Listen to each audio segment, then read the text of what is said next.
In this segment, I'm going to show you how to punch holes and set eyelets using our Making Memory tool. Okay, I'm going to show you today how to punch a hole and set an eyelet using our hole punch and our setting tool. Our hole punch comes with 3 different size tips for the different size eyelets that you can buy. Today I'm going to use the middle size tip, and it just screws right into the hole punch tool. And then you're going to make sure you always punch your holes and set your eyelets on a self-healing mat.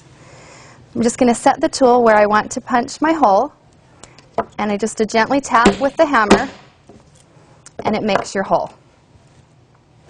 Then to set your eyelet, I like to take the eyelet and place it upside down on the mat. So the shaft, the back shaft of the eyelet is facing up, and then you're going to take the paper that you're working on and flip it upside down over the shaft of the eyelet.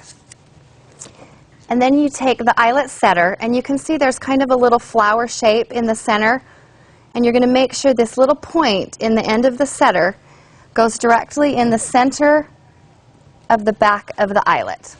And you can feel when it's in there and it's in the right place. And again, a quick tap or two will flatten the back of your eyelet, and then if you turn your project over, your eyelet is set. Now I'm going to set one of our snaps using the instant setter. The instant setter is pretty much the same as our regular hole punch and setter, however it's magnetized. So it comes with the 3 tips again, the small, medium, and large. I'm going to choose the medium size for the snap that I'm going to use, and it just slips right in.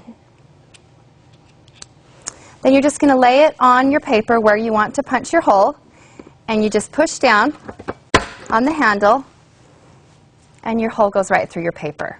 Now if you have a thicker piece of paper, maybe a cardstock or a bigger eyelet, and you need to adjust the tension, the handle actually, there's a plus and a minus on the handle. You can increase it or decrease the pressure or the tension as needed. Then I'm going to take my snap, just like the eyelet. I like to place it on the self-healing mat upside down so the back of the shaft of the eyelet is facing up, and then I'll place the hole that I punched right over the shaft of the eyelet. And again, I'm just going to slip that tip out, and then I'm going to put the medium size tip of the setter into the instant setter. Again, it has the little flower pattern on the back. You want to make sure the very center tip goes into the center of the back of the snap. And then I'm going to increase the pressure just a little bit and push down. And sometimes you have to push twice to punch your hole or to flatten the back of the eyelet, and that's okay as well. And if it doesn't go as flat as you'd like, just a quick tap with the hammer makes it a little bit flatter for your page as well. And now I have set a couple of snaps and an eyelet in that page using our instant setter and our eyelet hole punch and setter with the hammer as well. Now I'll show you some samples of different ways that we've used these tools.